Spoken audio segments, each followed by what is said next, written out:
mengalami tadi Pak, apa yang harus dilakukan? Bisa nggak sih begitu dia sakit dada dikerok dulu tuh, pakai koin ya kan, dikerok keluar nomor voucher. Waduh, kok bisa ada nomor vouchernya? Keluar angka gitu. Iya keluar angka ya, diisi ngisi pulsa. Sebenarnya gimana sih Pak tadi kayak kerok itu sebenarnya efeknya gimana? Saya rekomendasikan teman-teman mulailah kenali nyeri dada yang khas serangan jantung. Tadi yang barusan? Ya. Oke. Kalau dirasakan nyerinya itu tidak terlokalisir. Tadi yang nyebar nggak jelas itu. Kemudian tidak hilang selama 20 menit. Oke. Tidak hilang dengan istirahat. Oke. Apalagi disertai gejala penyerta, janganlah dicoba-coba dikerok-kerok. Segera rumah sakit terdekat. Dipijit-pijit boleh nggak? Enggak, dikerok. Berarti dikerok, dipijit nggak boleh juga. Kalau dipaksakan dikerok, yang hilang bukan anginnya. Tapi nyawanya itu dia.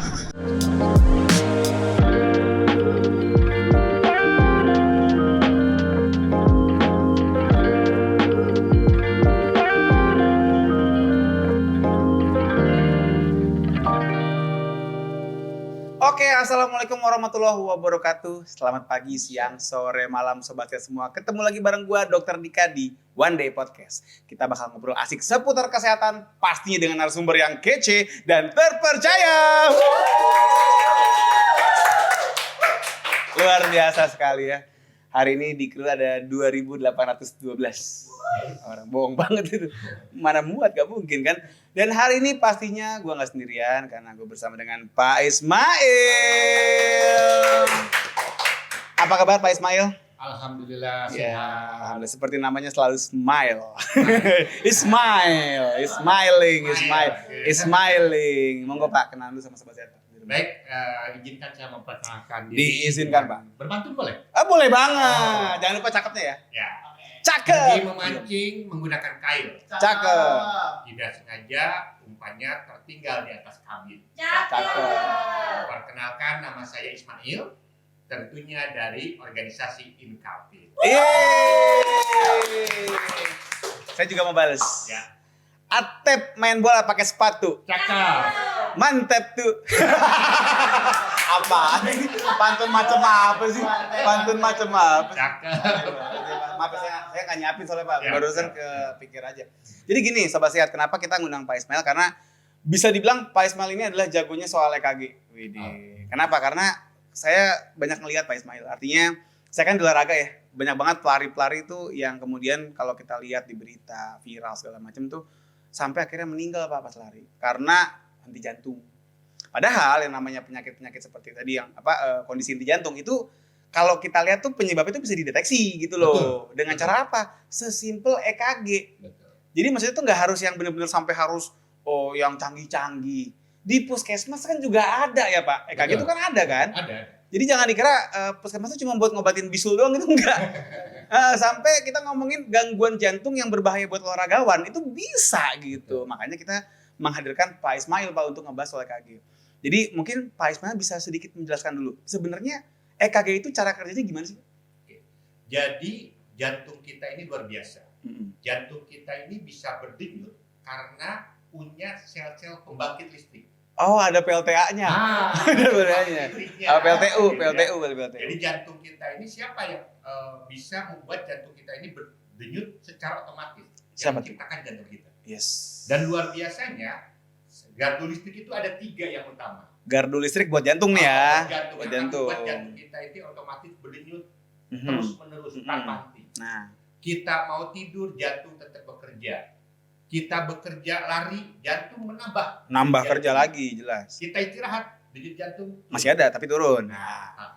Dan gangguannya itu ketika sistem listrik jantung ini terganggu bisa diidentifikasi dengan yang namanya perekaman EKG. Jadi sebenarnya EKG itu dia bekerja dengan merekam aktivitas listrik. Betul sekali. Jadi kalau buat tadi Sobat Sehat mungkin ada yang segitunya nggak pernah berobat kali ya. Jadi masih nggak tahu apa sih EKG yang mana. Itu loh yang kita ditempel-tempel ya kan pakai kabel-kabel. Kalau misalnya Sobat Sehat pernah lihat atau pernah ngalamin tidur diperiksa dadanya ditempel pakai kabel disambung ke aki. Bukan, itu jadi dicas. Di kedua tangan. Kedua kaki. Kedua tangan. Nah, sekvilda sekitar wilayah dada. Aduh. Itu jokes tahun berapa ya? Sekvilda sekitar wilayah dada. Intinya si kabel ini ntar dipasang ke sebuah alat detektor Yang nanti dia akan membaca tadi tuh gambaran listriknya gimana di jantung. Oke, jadi artinya ini mesin EKG dia bekerja dengan merekam aktivitas listrik di jantung. Jadi bekerja secara otomatis tadi. Iya Pak, itu berarti yang ditempel-tempel itu apa sebenarnya? Kok dia bisa ngebaca? Oke, yang ditempel-tempel itu adalah elektroda atau logam. Oh, makanya dikasih ini gel-gel dulu. Iya, dingin. Nah, biar antaranya bagus suka dikasih jelly. Oh. Jadi teman-teman kalau yang pernah dilakukan rekaman EKG, nurse-nya atau perawatnya kita izin dulu untuk kasih jelly nanti. Ya, jelinya mau stroberi apa anggur gitu. Bisa. Bukan rasanya.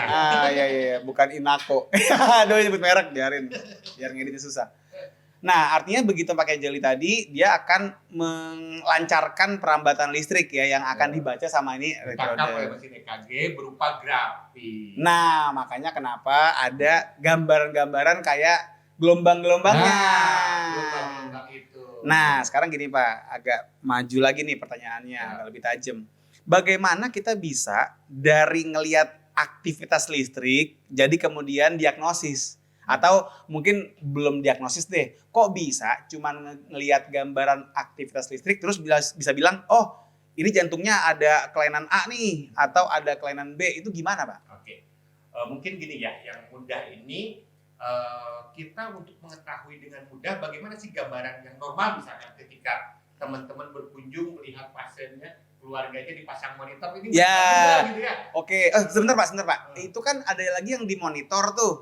Yang memang kalau kita lihat apalagi mungkin di film-film juga ada kan kalau jagoannya lagi dirawat tuh kan ada yang nut gitu kan. Betul. Nah, itu EKG juga? Betul. Oh, berarti bukan cuma yang dicetak yang di mesin keluar printer gitu enggak ya? Bahkan suara itu memiliki pesan untuk kita. Oh, suara yang tadi yang nit-nit yang itu. Bunyi itu yang tut tut. Nah, kalau misalkan bunyinya masih tut tut tut, kita sebagai tenaga kesehatan bisa tenang tuh. Yang enggak tenang yang kayak gimana? Misalkan tut tut tut tut. Nah, tiba-tiba lurus. Gambarnya pernah lihat yang lurus? Yang tut. Nah, boleh ditampilin mungkin yang Nah, lurus. coba. Ada enggak? Yang lurus. Biar orang awam itu ngerti ke gambar. Ya, seperti apa gambar yang lurus. Nah, ini dia. Ya. Ini kalau orang awam menyebutnya ini gambaran EKG sindrom IWR. Sindrom IWR. Apa tuh IWR? Innalillahi wa inna ilaihi raji'un. Saya terjebak. Nah, saya tergocek oleh Pak Ismail. Saya biasa ngegocek orang, sekarang saya digocek. Pernah nggak lo ngeliat Messi dikolongin? Kayak gini nih, kayak gini rasanya barusan. Jadi gambar si lurus ini Pak artinya apa? Orangnya meninggal udah? Sudah tidak ada lagi aktivitas listrik jantung. Berarti udah benar-benar tidak ada pergerakan atau aktivitas listriknya. Nah, artinya berhenti jantungnya. Artinya kalau listriknya nggak ada, pasti detaknya juga nggak ada. Udah nggak ada. Oke. Nah kalau kayak gini, kalau misalkan masih bagus, nah boleh ditampilkan yang. Nah coba yang normalnya, Peng. Yang paling normal dulu deh. Yang normal dulu, Peng. Yang paling menakutkan ya. Nah ini. Nah, ini sebenarnya melihat gambaran EKG itu mudah. Oke. Itu kan ada gelombang yang pertama itu dengan tulisan huruf P. P. Itu gelombang P. Ya. Yang kedua itu ada satu komplek namanya komplek IRS. Komplek ini kayak klaster gitu Pak berarti Pak? Ya. Perumahan. Nah. Tapi 3 orang, Q, R sama S itu. R dan S. Oke. Kemudian ada gelombang T. Yang di belakang itu. Yang mudah itu saya suka mengilustrasikan gini. Untuk mengetahui EKG ini normal, ilustrasikan aja gelombang P itu suami. P sebagai suami. Oke. QRS ini istri. QRS karena kompleks. Nah. Karena perempuan itu kompleks, guys. Itu. Perempuan itu kompleks. Iya benar, setuju. Sorry ya Van, Mbak Mel, maaf nih. Itu anak. T-nya anak, oke. Jadi ketika suami diikuti istri dan anak, kita setuju ini satu keluarga. Harmonis berarti. Belum tentu. Belum tentu. Apakah setiap ada suami diikuti istri dan anak pasti harmonis? Enggak juga sih. Contoh misalkan, boleh lihat gambar yang berikutnya. Yang berikutnya. Yang P-nya banyak. Nah, bisa kita lihat. Ini kita lihat gelombang P-nya banyak. Berarti suaminya banyak dong? Berarti kita bisa ilustrasikan ini si anak bertanya, papa saya yang mana? Oh bingung, papanya mana? Berarti bukan sinus lagi ya gitu. Iya. Artinya berarti sudah tidak normal. Tidak normal. Karena harusnya suami ya satu, istri satu, minimal punya anak satu. Oke. Nah, jadi yang gambar yang sekarang ini adalah kondisi di mana anaknya bingung, bapaknya yang mana? Nah, berarti bener-bener itu salah ibunya berarti kalau begitu, Pak. Oh enggak ya, enggak gitu. Ini yang paling menakutkan sebenarnya ada. Tadi kan kita QRS perempuan kompleks ya. Iya, berarti ibunya. Bagaimana kalau yang istri. gangguan ini di kompleksnya, kompleks QRS-nya? Coba Boleh kita lihat lagi. Pepeng, tadi kan ini kan berarti yang suaminya yang banyak nih, yang bingung. betul. Jadinya bingung nih. Nah, sekarang ini yang ya, oke. Kalau ini udah teman-teman sudah lihat kompleks QRS-nya seperti rumput yang bergoyang, Oke. berarti si jantung ini udah nggak tut-tut lagi, udah gemeter aja, hanya gemetar. Oh. Dan inilah kegawatan yang sering kita temukan pada orang yang baru mengalami henti jantung henti nafas. Oke. Dan Ini kalau kita tidak segera melakukan tata laksana dengan cepat dan tepat, pasien kembali mengalami sindrom IWR tadi. Oke, berarti ini sekarang QRS-nya yang banyak nih, Nah, yang jadi ramai. betul. Berarti tadi anaknya bingung istrinya yang mana, apa ibunya yang mana? Kalau tadi P-nya banyak, namanya itu karena dari atrium, namanya itu atrial fibrilasi. Tadi, oke, jadi Kalau sembarangan. ini karena QRS-nya berantakan, namanya ventricle fibrilasi. Oh, oke. Dan inilah gambaran yang sering muncul pada pasien yang baru mengalami henti jantung. Nah, saya nanya secara gampang aja Pak, awam aja. Ya, siap. Tadi antara si P-nya yang banyak sama barusan yang QRS yang banyak, yang berantakan, mana yang lebih bahaya? Yang QRS-nya berantakan. Oke, artinya tadi kalau suaminya yang banyak sama istrinya banyak berarti Lebih bahaya itu. oh iya iya. Gitu ya? Iya. Agak berbahaya ya analoginya ya. Oke.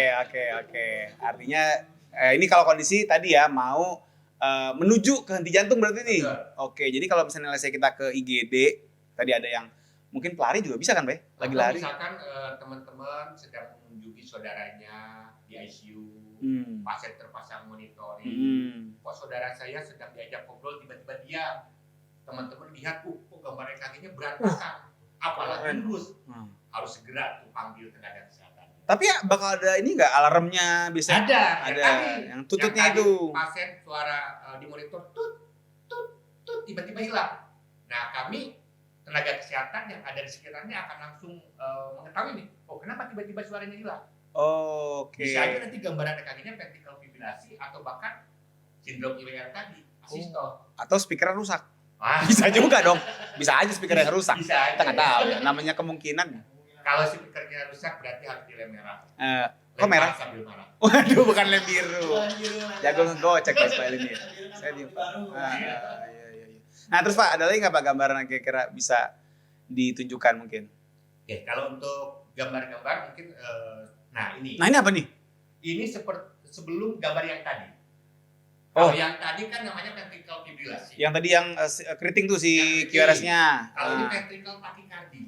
Oke. Nah, ini awal banget pasien sebelum mengalami henti jantung henti nafas paling sering gambarnya seperti ini. Oke. Jadi suaranya di monitor bisa tut. Wah, Tut. Ada nggak gitu? Beda lagi. Gitu ya. Itu berkutut. Fajar sad boy. Iya, Fajar sad boy itu mah. Masukin videonya, masukin videonya bisa tuh. Oke, Pak. Jadi artinya sebenarnya dari gambaran listrik tadi tuh kita bisa menjadikan gambaran sebenarnya ini jantung tuh lagi bermasalah gitu. Tapi Pak, tadi kan yang Bapak sampaikan itu kan orang yang udah di ICU, yang masuk IGD. Ya. Kita ngomongin sekarang dari segi screening deh. Ya. Banyak pelari yang ngerasa sebenarnya fine-fine aja gitu. Saya juga beberapa kali datang gitu kan ke saya untuk check up. Dia sebenarnya nggak ngerasa ada apa-apa. Dia pengen tahu aja gitu. Tapi begitu keluar EKG, kok nggak normal. Nah, itu biasanya gimana Pak? Apakah memang kalau ada yang nggak normal di EKG pasti orangnya penyakitan, jantungnya kelainan, apa seperti apa sebenarnya? Oke. Jadi EKG itu adalah pemeriksaan diagnostik. Diagnostik. Ya, Oke. artinya pemeriksaan diagnostik ini tidak bisa dijadikan acuan utama. Kalau EKG-nya abnormal pasti jantung abnormal. Belum tentu. Nggak bisa dipakai buat harga mati nih. Nggak bisa. Contoh misalkan, saya sedang santai, saya di EKG. Mungkin denyut jantung saya itu sekitar 60 sampai 100 kali per menit. Oke, yang normal tuh, tentang normal 60 sampai 100. Ketika saya tidur, teman-teman iseng EKG saya. Jantung saya kan bisa di bawah 60. Isengnya ini banget ya, bermanfaat banget ya. Iseng EKG orang ya. Secara konsep kan itu abnormal. Iya, oke. Secara klinisi, orang Ismailnya sedang tidur wajar dong Di bawah 60, iya, Nah, seperti itu. betul. Jadi gambaran EKG abnormal itu belum tentu mencerminkan jantung abnormal. Lihat Betul. klinisinya. Dan ini juga Pak Ismail, mungkin saya nggak tahu sobat saya mungkin ada yang nonton juga yang pelari ya. Pelari tuh Pak, dalam kondisi melek pun, Ya. dia tuh kadang tuh itu rendah banget gitu. Betul. Bahkan 50, bahkan 40. Bahkan saya kenal orang yang dia nadi cuma 38, Pak. Dalam kondisi istirahat, dalam kondisi melek maksudnya gitu ya. Dan memang ternyata jantungnya itu dia lambat karena terlatih. Betul. Nah itu yang Sangat kadang-kadang suka orang kalau nggak ngerti, wah langsung ini penyakitan nih, padahal enggak ya Pak ya. Saya pernah menemukan kasus seperti itu. Nah, jadi lari. masih muda usianya sekitar 34. Oke. Datang ke rumah sakit hanya bertanya, Pak, saya mau ketemu dokter jantung. Oke. Kenapa? Karena jantung saya lemah. Dia bilangnya Orang awam lemah. bilangnya lemah itu karena denyutnya lambat. Oke. Terus saya tanya, Bapak ada keluhan nggak? Nggak ada. Nggak ada. Saya ukur tekanan darahnya bagus. Normal. 120 normal, 120 per 80. Saya Oke. tanya, ada keluhan nggak? Nggak ada. Kita lakukan perekaman EKG, bagus. EKG-nya tadi setiap gelombang P selalu diikuti QRS dan T. Kita sebutnya sinus. Oke. Karena frekuensi jantungnya hanya 44, kita sebutnya sinus berarti. Kardi. Nah, biar pasiennya ini tenang, kita bawalah ke dokter jantung. Oke. Dokter jantungnya mengatakan, Bapak ada keluhan? Nggak ada. Tekanan darah bagus. Nah. Kemudian saya intip juga jantung Bapak, fungsi pompanya bagus. Bagus. Pakai apa tuh Pak? Itu pakai apa tuh? Echo namanya. Beda lagi sama EKG ya? Beda. lagi. Kalau echo yang seperti yang di sini ini Yang cuma jantung yang dilihat. Kayak USG buat hamil tapi Betul. di jantung. Betul. Oke. Jadi itu akan lebih tepat melihat fungsi jantung pompanya masih bagus. Fungsinya masih bagus Pak. Jadi Oke. denyut jantung Bapak 44 bagi Bapak ini normal. Karena Bapak ini ternyata seorang olahragawan. Apa Pak olahraganya Pak? Lari. Wah benar, berarti sama tuh kayak tadi cerita. Berarti. Jangan-jangan orang yang sama tuh Pak. Yang tadi saya ceritain. Bisa jadi. Jangan-jangan. Bagus, ya. Iya. Ntar coba kita lihat. Monggo. Kenapa Peng?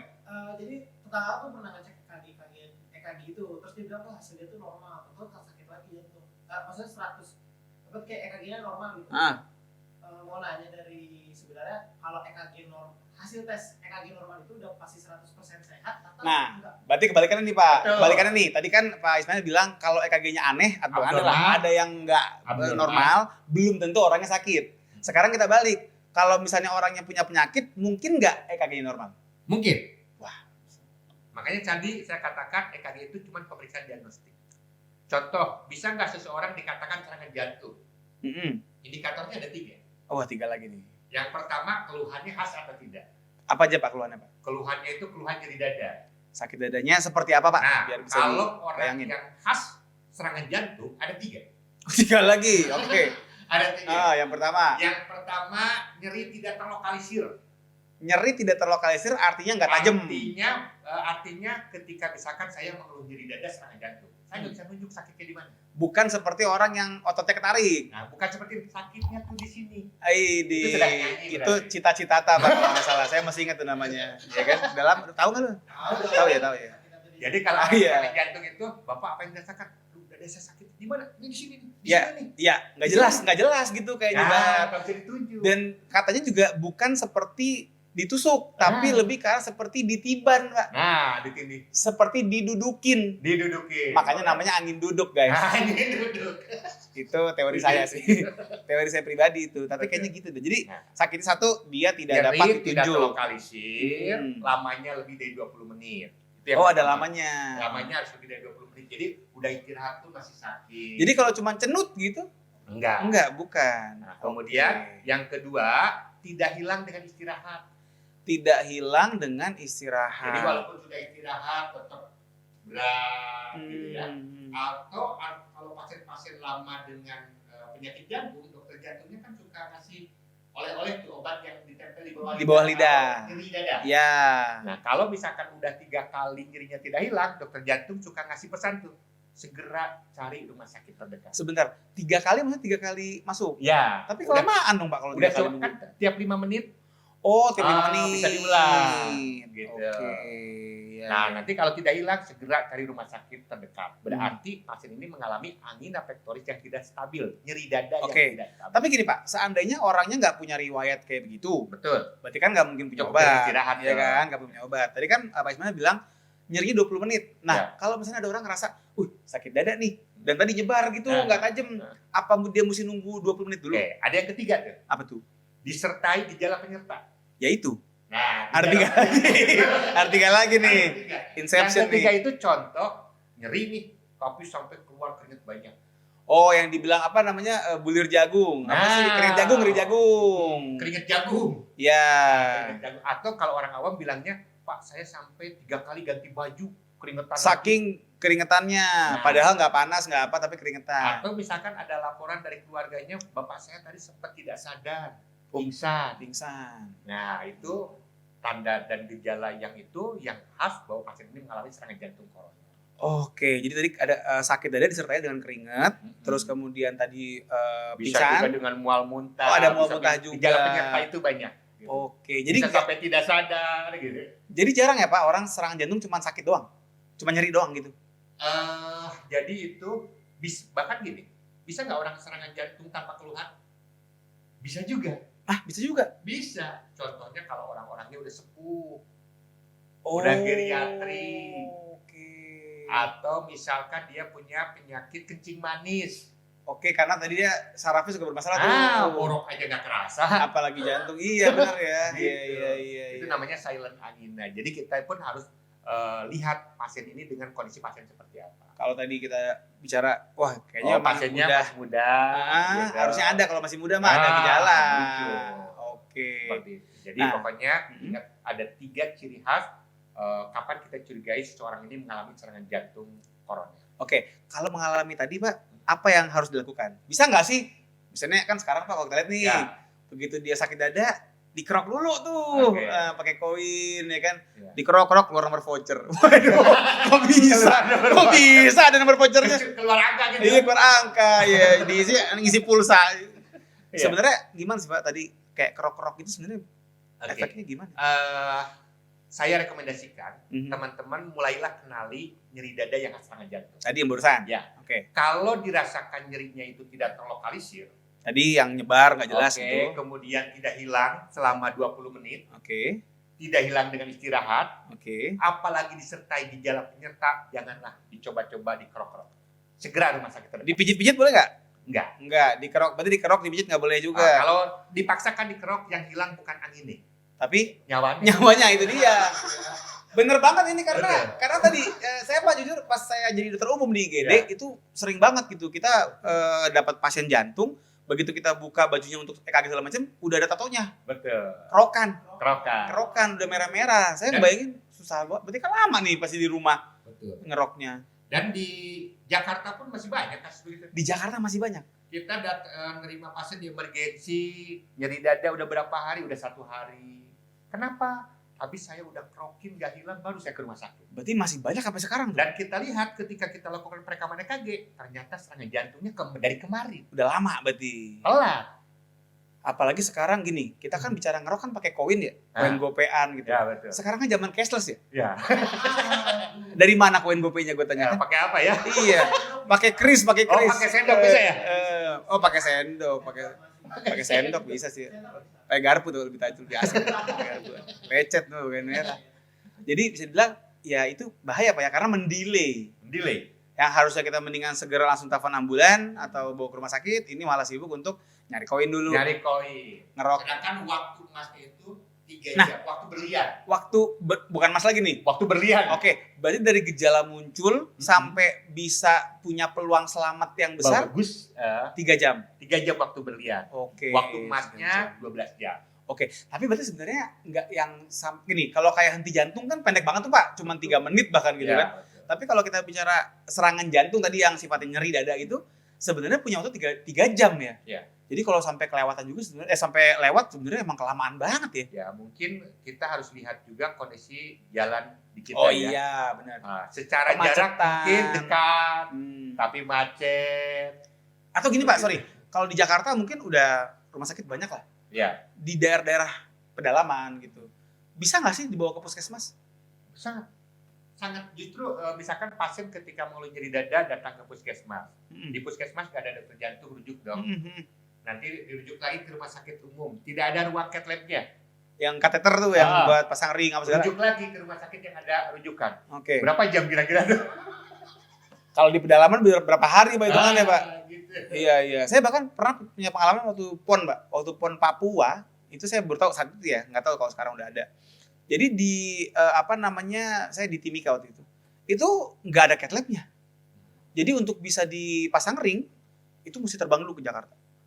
Nah, makanya kenapa butuh waktu yang sebenarnya cukup ya lama ya, tapi tadi kan nggak mungkin dianggurin, pasti dikasih obat Ada dulu. tetap di rumah sakit itu udah punya standar operasional atau standar prosedur ya. Heeh. Ada namanya terapi obat-obatan yang bisa diberikan Oke. sebelum menempuh tindakan kateterisasi tadi. Oke, artinya bisa dibilang sebetulnya walaupun nggak ada rumah sakit besar gitu kan, apalagi yang misalnya sekelas rumah sakit jantung gitu ya. Ya. Kalau ada yang tahu mungkin Our Hope, ya rumah Ya. sakit Our Hope. Our Hope. Harapan. Harapan Iya Harapan itu. kita ya. Disebut nggak apa-apa ya? Ya Harapan udah. kita ya. Jadi intinya walaupun mungkin tidak terlalu dekat dengan rumah sakit tapi bisa ke puskesmas sebenarnya. Betul, karena di puskesmas pun untuk tata laksana awal orang kena jantung udah ada. Nah, artinya Pak kalau bisa dibawa ke rumah sakit dalam waktu 3 apa namanya 3 jam pertama, atau bahkan 12 jam itu peluang selamatnya lebih besar. ya. Jadi otot jantungnya tidak jadi cedera, Oh, nggak sampai rusak banget gitu. Karena udah keburu diobatin. keburu diobati. Bahkan kalau mungkin kan bisa dikateter tuh ya, dipakein si apa ya? Laksana lebih lanjutnya dipasang balon, dipasang stent, cincin. Ring kalau orang Ring, bilang. Iya ya, jadi Ring. dipasang ring pakai si kabel itu ya. Keren banget. Nah, itu kan kalau orang yang memang bisa dibilang udah bermasalah, Pak. Kalau Bapak sendiri kalau ini untuk saran semua orang ya, masyarakat umum nih, Pak. Ya.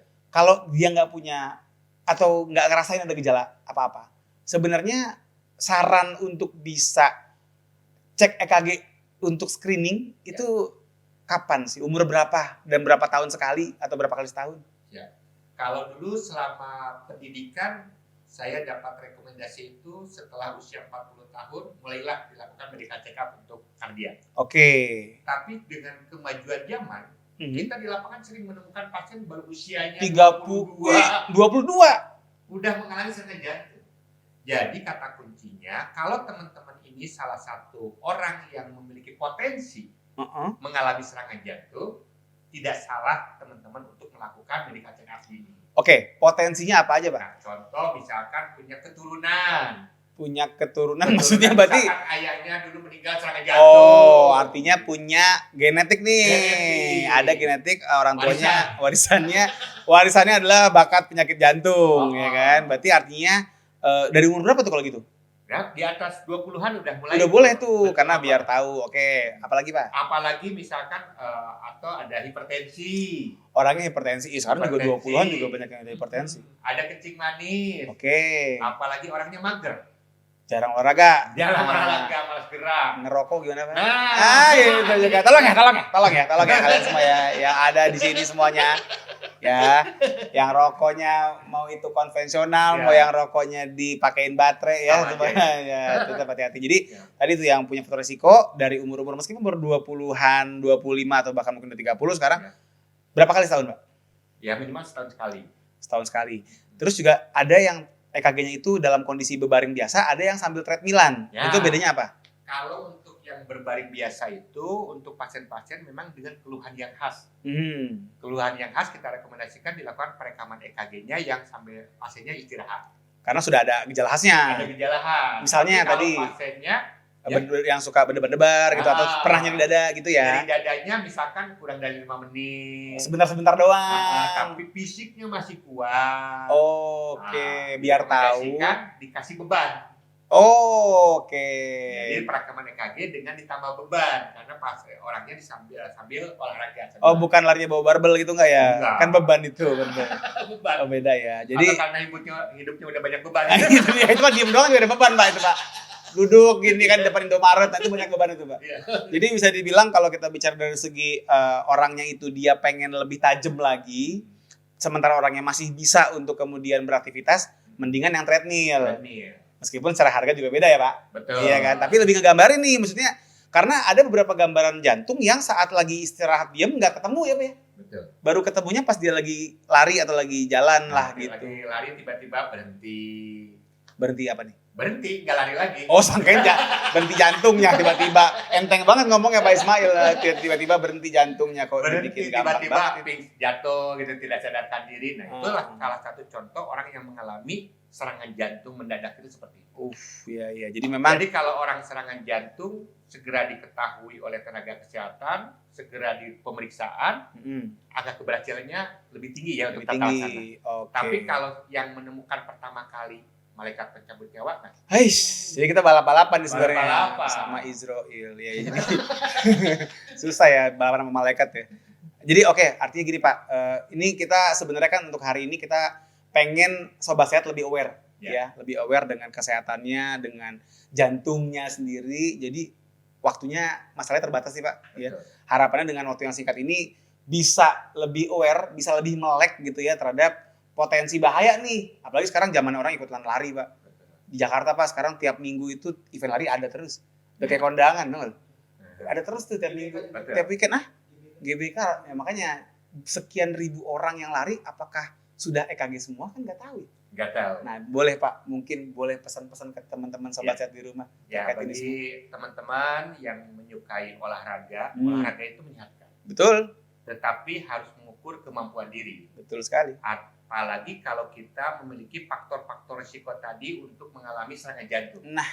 Kita alangkah lebih baiknya kita coba melakukan pemeriksaan lebih dini. Yes. Kalau sudah ada tanda dan gejala, berarti aktivitas kita dengan orang yang tidak punya faktor risiko beda. Nah itu dia. Harus bisa mengukur kemampuan diri. Misalkan ketika lari atau naik sepeda, kita punya target nih. Oke, nanti kita jarak sampai berapa kilometer baru ketemu ya? Ya. Kalau kita baru 1 kilometer sudah ada keluhan, ya sebaiknya istirahat. Ya itu Jangan dia. dipaksakan, biar Betul. tidak terjadi tuh tiba-tiba meninggal saat bersepeda, Lari. meninggal saat lari, Ya. seperti itu. Jadi Oke. alangkah lebih baiknya teman-teman coba introspeksi diri, saya ini termasuk orang yang berisiko atau tidak. Betul. Kalau yang berisiko, segera melakukan pemeriksaan lebih dini. Betul. Tidak mahal kok. Nah. Daripada nunggu serangan jantung. Betul, itu yang lebih mahal Lebih justru. mahal. Lebih mahal banget itu ya.